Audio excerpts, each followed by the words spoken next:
sign me up and tell me about the people that you know who are trying to feel alive. Hello বন্ধুরা, good morning. আমি মিতা, নতুন একটা ব্লগে তোমাদের সবাইকে স্বাগত জানাই। আজ হচ্ছে মঙ্গলবার, আর এখন যে কটা বাজে আমি না বলতে পারছি না, তবে 7:30 বেজেই গেছে, কেন কি আমার কিন্তু সকালে সমস্ত কাজকর্ম কমপ্লিট করা হয়ে গেছে। তো সেই জন্য মনে হচ্ছে 7:30টাই বাজে। তো এখন তোমাদের দেখো কিছু লঙ্কার চারা, বেগুনের চারা দেখালাম। এগুলো কালকে মা এসেছিল, মা আমার জন্য নিয়ে এসেছিল। ও বাড়িতে মা চারা দিয়েছিল। আমি কয়েকবার গিয়ে গিয়ে বলেছি আমি আজকে বেগুনের চারা নিয়ে যাব, লঙ্কার চারা নিয়ে যাব, কিন্তু ওই যে আসার সময় একদম ভুলে যাই, মনেই থাকে না। সেই কারণে মাই নিয়ে এসেছে।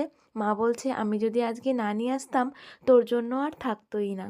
তো সেই কারণে মা নিয়ে এসেছে। মানে ওই যে দেখবে লঙ্কার চারা, বেগুনের চারা যদি তুমি দাও না, যে দেখবে সেই বলবে আমাকে দুটো দাও, আমাকে দুটো দাও। তো সেই জন্য না আর নিজের লাগানোর কিছুই থাকে না।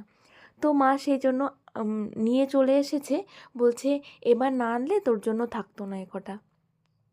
তো সেইগুলোকেই আমি না এখন সুন্দর করে একটু লাগিয়ে দিচ্ছি। গাছ লাগাতে বরাবরই আমার কিন্তু খুব ভালো লাগে, সে সবজির গাছই হোক আর ফুল গাছই হোক। তবে জানো তো, বিয়ের আগে না ফুল গাছ লাগাতেই বেশি ভালো লাগতো, সবজি লাগাতে একটুও ভালো লাগতো না। মা সবজি গাছ লাগাতো আর আমি মনে মনে ভাবতাম, ধুর ব্যাং, মা যে কেন সবজির গাছ লাগায়, শুধু ফুল গাছ লাগাতে পারে না? ফুল গাছ লাগালে কত সুন্দর লাগে। কিন্তু মা শুধু সবজি লাগাতো আর আমি শুধু ফুল গাছ লাগাতাম। আর আমি ফুল গাছ লাগাতাম বলে মারও কিন্তু মনে মনে রাগ হতো যে ও কেন শুধু ফুল গাছ লাগায়, সবজির গাছ লাগাতে পারে না। তবে আমার কিন্তু এখন দুটোই করতে হয়, ফুল গাছ লাগাতে হয় আবার সবজি গাছও লাগাতে হয়। আর আমি দুটো গাছই কিন্তু লাগাই। ফুল গাছ না হলে কিন্তু ভালোও লাগে না বাড়িতে। দেখবে দু একটা ফুল গাছ যদি বাড়িতে থাকে না, বেশ সুন্দর লাগে। আর এই যে সবজি গাছগুলো লাগালে তাহলে কিন্তু অনেক সবজি হয়, সেগুলো কিন্তু রান্না করে খেতেও খুব ভালো লাগে। তবে আমাদের বাড়িতে তো তেমন সবজি হয় না, কেন কি এখানকার মাটি না একদম ভালো না। আর অনেক পুরনো মাটি উঠোনে দেয়া, সেই জন্য সবজি ভালো হতে চায় না। তাই শুধু লঙ্কা গাছ আর বেগুন গাছটাই আমি বেশিরভাগ লাগাই, অন্য কিছু লাগাই না। কেন কি অন্য কিছু হয় না জানো, এই শীতের সময় ডাঁটা গাছ, তারপরে পালং গাছ, এগুলো লাগালে কিন্তু অনেক ভালো হয়। তবে আমাদের উঠোনে হয় না। আমি অনেকবার অনেক কষ্ট করে এগুলো লাগিয়ে দেখেছি, তবে জানো এগুলো একদমই হয় না। সেই কারণে আর কষ্ট করি না। বড়মশাই বলে থাক, তোমাকে এগুলো এত কষ্ট করে করতে হবে না, যদি হতো তাহলে তুমি করতে পারতে। হয় না যেহেতু, সেহেতু তুমি এত কষ্ট করে কেন ওগুলো করবে? তুমি এই টুকটাক এই গাছগুলোই লাগাও, তাতেই হবে। আর আমি এখন সেটাই করি। আর এইদিকে একটা দেখো উচ্ছে গাছ হয়েছে, এটা আমি অন্য জায়গা থেকে এনে এখানে লাগিয়েছি। আর এই দেখো আমাদের বাড়ির মহারাজা, মানে কিছুদিন ধরে ইনি আমাদের বাড়ির রাজা হয়ে গেছিলেন। এনার উৎপাতে বাড়ি ছেড়ে যাবার পরিস্থিতি চলে এসেছিল, মানে এত পরিমাণে জ্বালাতন করছিল। তবে রান্নাঘরেই থাকতো, আমাদের ঘরে আসতো না। যদি আমাদের ঘরে আসতো বা ঠাকুর ঘরে যেত, তাহলে তো জামা কাপড় কেটেই মনে হয় ও কুচু কুচু করে দিত। তবে এই দুটো ঘরে আসে না, আমাদের রান্নাঘরে আর দোকানে, এই দুটোতেই বেশি আমাদের ক্ষতি করে। মানে রান্নাঘরে কিছু রাখার উপায় নেই। মানে সবজি টবজি কি বলো জানো না, আলু তো মনে হয় আমার অর্ধেকই খেয়ে নেয়, এরকম অবস্থা। আর কোনো কিছু রাখা যাবে না, ফল বলো যা বলো কিচ্ছু রাখা যাবে না, সমস্ত কিছু কেটে কুটে খেয়ে ফেলে। আর জানো না মানে সমস্ত কিছু, আর দোকানের জিনিস বিস্কুট বলো যা কিছু পাবে আর কি, একটু ভুলে গেলেই সেটাকে কেটে একদম নষ্ট করে দেবে। ভীষণ জ্বালাতন করেছে। তারপরে উপায় না পেয়ে এই অবস্থা করতে হলো। কালকে বড়মশাই নিমকির সঙ্গে বিষ মিশিয়ে দিয়েছিল, সেটাই খেয়ে এই অবস্থা। জানো তো আমরা মারতে চাই না এদের, তবে এত পরিমাণে ক্ষতি করছে না, কি করব, অনেক দিন ধরে জানো তো ভীষণ পরিমাণে ক্ষতি করছে। তোমাদেরকে তো বললাম যে সকালে সমস্ত কাজই আমার করা হয়ে গেছে, তবে ঘর মোছাটা বাকি ছিল। সকালবেলা ঠান্ডার মধ্যে আর ঘর মুছতে ইচ্ছা করছিল না, তাই এখন একটু এই যে ভালো সুন্দর রোদ উঠে গেছে, আর এখন কিন্তু ঘরটাকে আমি সুন্দর করে মুছে নিলাম। আর এখন জানো এই শীতের বেলায় সকালে জলের কাজগুলো একদমই করা যায় না, মানে যাবে না এখন পর্যন্ত। তবে সেরকম ঠান্ডা পড়েনি, এখন হালকা হালকাই ঠান্ডা। কিন্তু যখন ওই যে কনকনে শীত পড়বে, তখন যে ঠান্ডা জলে স্নান করতে কতটা কষ্ট হবে সেটা শুধু বাড়ির মেয়েরা বউরাই জানে। কেন কি ছেলেদের তো সকালবেলা উঠে জল ঘাঁটতে হয় না, ওরা তো বেলা করে জল ঘাঁটলেও কোনো অসুবিধা নেই, কিন্তু আমাদের তো সেই সকাল থেকেই জলের কাজ। আর জলটা এত ঠান্ডা, বাপরে বাপ, মানে কি বলবো, মানে মানে যখন গভীর শীত পড়বে, মানে অনেক শীত পড়বে, তখন মনে হবে বরফ হয়ে যাচ্ছে আমার হাত দুটো এরকম। তো যাই হোক, সেটা ভেবেই না আমার এখনই ভয় লাগছে। আর এখন আমি দেখলে ব্রাশ করে নিলাম, ব্রাশ করে নিজে একটু ফ্রেশ হয়ে ঘরে এসে নাইটিটা চেঞ্জ করে নিয়েছি। সকালে যেহেতু স্নান করবো না, সেই জন্য নাইটি চেঞ্জ করে নিলাম। এমনিতে তো আমি কিছুই মাখি না, মানে তেমন করে এখন কিছুই মুখে মাখা হয় না। তবে এই যে শীতের সময় যেন মুখটা একটু টান টান লেগে যায়, মানে কেমন একটা টান ধরে, তার জন্য মাম্মামের যে হিমালয়ের ক্রিমটা আছে ওটা একটু মুখে মেখে দিলে না বেশ ভালো লাগে। তবে বিয়ের আগে কিন্তু আমি অনেক কিছুই মুখে মাখতাম, তো বিয়ের পরে কিন্তু সেসব ইতিহাসই হয়ে গেছে, এখন আর কোনো কিছুই মাখা হয় না। তবে সে নিয়ে আমার কিন্তু কোনো দুঃখ নেই, কেন কি তখন তো মাখতাম, মানে অন্য একটা ব্যাপার-স্যাপার ছিল, বুঝতেই পারছো। তবে এখন কিন্তু সেই ব্যাপার-স্যাপারগুলো নেই। মানে আমার হাসব্যান্ড আমাকে এরকমই ভালোবাসে, আমি যেরকমই থাকি না কেন ও কিন্তু আমাকে সেইভাবেই ভালোবাসে। সেই কারণের জন্য ওসব আমার এখন আর ইচ্ছাই করে না। তবে যেটুকু নয় সেটুকুই করি, অন্য কিছুই করি না। তবে একটা সাধারণ ঘরের বউ হিসাবে আমি এভাবেই এখন চলতে ভালোবাসি। তো এটা আমার খুব ভালো লাগে। তো আগের কথা ধরে আমি এখন চলি না। এখন যেটা আমার, মানে যেটা আমার বাস্তব, আমি সেটা নিয়ে সবসময় চলার চেষ্টা করি। আর এই যে আমি এই যে পরিস্থিতি বুঝে সমস্তটা করি বলেই কিন্তু আমার হাজব্যান্ডকে, আমার মাম্মামকে এতটা সুখী রাখতে পেরেছি। আর ওই জন্যই কিন্তু আমাদের কোনো অসুবিধা হয় না, আমরা কিন্তু একটা মানে হ্যাপি পরিবার। আর এই যে আমি যদি হাজব্যান্ডকে সবসময় বলতে থাকতাম আমাকে এটা এনে দাও, ওটা এনে দাও, এই ক্রিম লাগবে, সেই ক্রিম লাগবে, আর ক্রিমের যা দাম বলো আমাদের মতন পরিবারে, সে সমস্ত মানে বিলাসিতাই বলতে গেলে একরকম। তো সেই জন্য দেখো আমি না মেখেও তো ভালো আছি, তাতে কি দরকার আমার অত মাখা টাকার। তো এমনিতে তো আমি ভালো আছি, তো সেই জন্য কিন্তু আর ওসব আমার মাখা টাকা হয় না।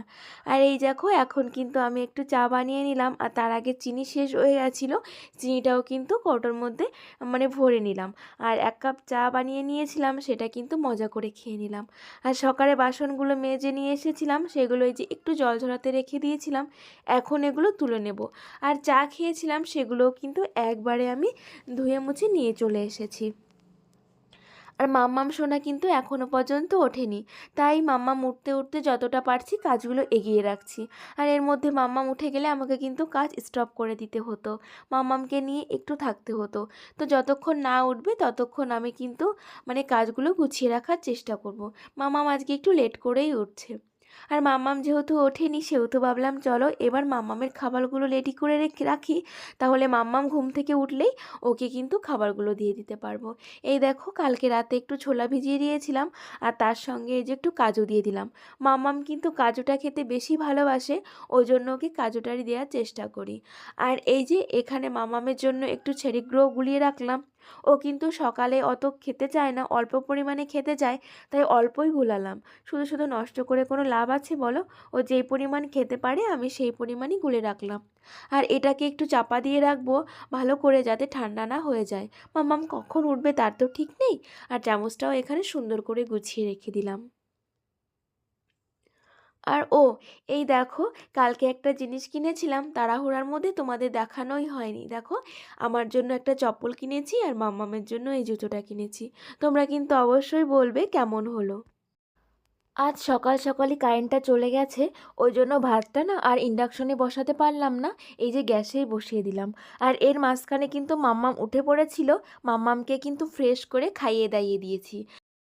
এখন ভাতটা বসিয়ে দিলাম, তবে আজকে কোনো সিদ্ধ টিদ্ধ কিছু দিতেই হবে না।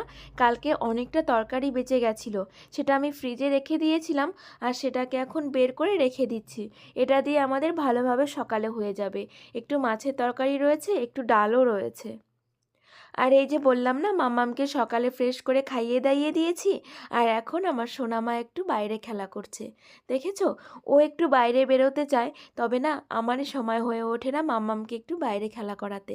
আর একা একা তো বাইরে রাখা যায় না, কোথার থেকে কি চলে আসবে। কুকুর ঘোরাঘুরি করে, বেড়াল ঘোরাঘুরি করে, কত কিছু ঘোরাঘুরি করে। মাম্মামকে কামড়ে দিলে তখন কি হবে বলো তো? তো সেই কারণে যখন মাম্মাম বাইরে খেলা করে তখন আমাকেও মাম্মামের সঙ্গে থাকতে হয়।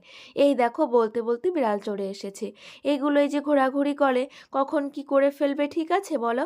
ছোট মানুষ, ও তো বোঝে না, তাই ও যখন বাইরে থাকে আমাকেও কিন্তু বাইরে থাকতে হয়। আর মাম্মাম এই যে বাইরে খেলা করতে কিন্তু অনেকটা ভালোবাসে, তাই যখনই সময় পাই মাম্মামকে একটু বাইরে নিয়ে এসে খেলা করাই। আর এরপরে কিন্তু অনেকটা টাইমই কেটে গেছে, আমার স্নান হয়ে গেছে, মাম্মামেরও কিন্তু স্নান হয়ে গেছে, সবারই স্নান হয়ে গেছে, মাম্মামকে খাইয়েও দিয়েছি, আর আমাদেরও কিন্তু সকালে খাওয়া দাওয়া হয়ে গেছে। তারপরে এই যে স্নান করলাম, আর স্নানের আগে কটা জামা কাপড়ও কেচেছি, মাম্মামের দু একটা জামা কাপড় ছিল আজকে, সেটাই কেচে দিয়েছি। আর এখন চলে এসেছি এই যে ফুল তোলার জন্য, পুজোটা দিয়ে নেব। আর আজকে চলো ফুল তুলতে তুলতে তোমাদের কিছু কমেন্টসের উত্তর দেওয়া যাক। মানসুরা এসকে নামে একটা বুনু আমাকে কমেন্টস করেছে, দিদি ভাই তোমার শোকেজে কি কি আছে একটু দেখাবে প্লিজ। কি বলো তো বুনু, আমার শোকেজে না তেমন কিছুই নেই দেখানোর মতো, তবে তুমি যতক্ষণ বলেছো একদিন অবশ্যই দেখিয়ে দেবো আমার শোকেজে কি আছে। পরশুদিনে একটা ব্লগে একটা দিদিভাই আমাকে কমেন্টস করেছিল, জামা কাপড় ছাদে নাড়তে পারো না। তো কালকের ব্লগে আমি বলেছিলাম দিভাই আমাদের ছাদের সিঁড়ি নেই, ওই জন্য নাড়তে পারি না। তো সেই জন্য দিদিভাইটা বলল আমি জানতাম না, তুমি কিছু মনে করো না বোন। না না দিদিভাই, আমি একদমই কিছু মনে করিনি, কেন মনে করবো গো, তুমি তো ঠিকই বলেছ, আমাদের যেহেতু ছাদ আছে তুমি তো বলবেই, আমি কিচ্ছু মনে করিনি দিদিভাই। তবে আমি খুব খুশি হয়েছি তুমি আমাকে এই কথাটা বলেছো বলে। শুভ্রজ্যোতি দিভাই বলেছে, বুনু তুমি যখন মূলো শাকটা ভাজা করবে তখন না ওর উপরে একটু ডালের বড়ি গুঁড়ো করে ছিটিয়ে দেবে, তাহলে খেতে অনেক ভালো লাগে। দিভাই আমি ওইভাবে অনেকবার ভাজা করেছি গো, আমি জানি খুব ভালো লাগে খেতে, তবে ডালের বড়িটা আমার কাছে না এখন নেই, সেই জন্য আর দিতে পারলাম না গো। রিনা দিভাই বলেছে আমার আগের দিনের রান্নাগুলো খুব সুন্দর হয়েছিল, থ্যাংক ইউ দিভাই। আর মাম্মামের কথা বলেছে মাম্মাম খুব মিষ্টি, এটার জন্য তোমাকে অনেক অনেক থ্যাংক ইউ। আর এই যে দেখো তোমাদের সঙ্গে কথা বলতে বলতে কিন্তু আমি এই যে ফুলগুলো তুলে নিয়ে এসেছি, আর কি সুন্দর স্থলপদ্মগুলো ফুটেছে একবার দেখো, আমার তো খুব সুন্দর লাগে এই ফুলগুলো দিয়ে পুজো দিতে। আগেরবার তো একটা দুটো করে ফুটতো, আর এবার কত ফুল ফুটছে, আমার এটা দিয়েই কিন্তু শীতের সময়টা পুজো দেওয়া হয়ে যাবে সারা শীত। আমি ফুলের চিন্তা করছিলাম শীতের সময় আমি ফুল কোথায় পাবো, তবে এই ফুল দিয়েই কিন্তু আমার সারা শীতটা কেটে যাবে। সত্যি খুব আনন্দ হচ্ছে গো আমার এই ফুলগুলো দেখে, এত সুন্দর ফুল। এবারে ভেবেছিলাম শীতের সময় আমাকে ফুল কিনেই পুজো দিতে হবে, ফুল কোথায় পাবো, তবে এই গাছটা লাগিয়েছিলাম বলে দেখো আমাকে কিন্তু ফুল কিনতে হবে না, শীতের সময়টা এই ফুল দিয়েই কিন্তু আমার পুজোটা দেওয়া হয়ে যাবে। আর ফুল কিনতে গেলে এক্সট্রা কত টাকা খরচা হতো বলো? তবে দেখেছো আমরা কিন্তু ইনকাম করি না, তবে হাজবেন্ডের অনেক টাকা কিন্তু সেভ করতে পারি, আর সেই টাকাটা দিয়ে আমরা কিন্তু অনেক টাকা জমিয়ে ফেলতে পারি, তাই না বলো? সমস্তটাই কিন্তু আমাদেরই হাতে। তো এইভাবেই কিন্তু আমাদের মতন গৃহপতিরা একটু একটু করে টাকা সঞ্চয় করে অনেক টাকা বানিয়ে ফেলতে পারে। তো যাই হোক, আজকে এই যে পুজো দেওয়াটা শেষ হলো, আর সেই সাথে কিন্তু আমার ব্লগটাও শেষ করব। তোমরা সবাই ভালো থেকো, তোমাদের সবাইকে